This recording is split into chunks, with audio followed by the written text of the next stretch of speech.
Hello, my sweet friends. How are you? I just wanted to pop on real quick and share.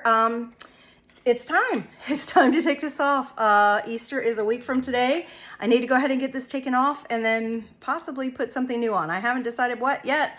I'm not going to do a video of that, but I might share a picture. I haven't decided what I'm going to put on there yet. So stay tuned for that. But remember, you can use any of our Chalk Couture transfer stencils and chalk paste to put on your appliances, whatever color you want, whatever design you want, and it will easily come off. So I just wanted to share with you. So I'm just spraying a little bit of, whoops.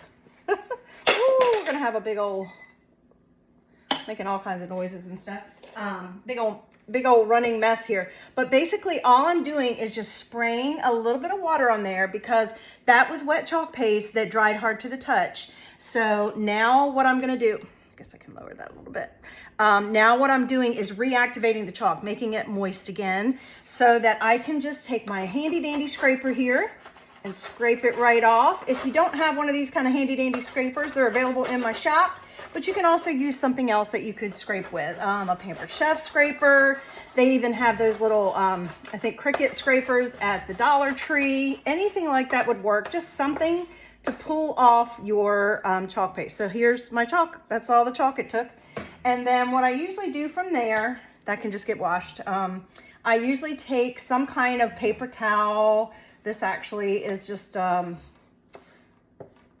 dried cleaning wipe or baby wipe. I can't remember which. I just happen to have laying around, and I'm just gonna clean that completely off. And as you can see, there is no even, what do they call it? A shadowing. Sometimes we get shadowing on our chalkboards. So we have something called a board eraser. This comes in a 2-pack. This has obviously been used, but they last a really long time, and you can just go over whatever surface, whether you have a chalkboard where you have a shadow, or basically you can still see somehow the image is there even though you've taken the chalk off. If you saw that on your appliance, you could do the same thing. And this is already wet, so this just works fine, but it doesn't take any kind of special cleaning, substance or anything like that to remove it. And now we have a brand new sparkling clean surface that is ready for me to put something else cute on. So I hope that helps, and I hope you'll give it a try. And if you do, make sure you let me know. All right, guys, have a great day.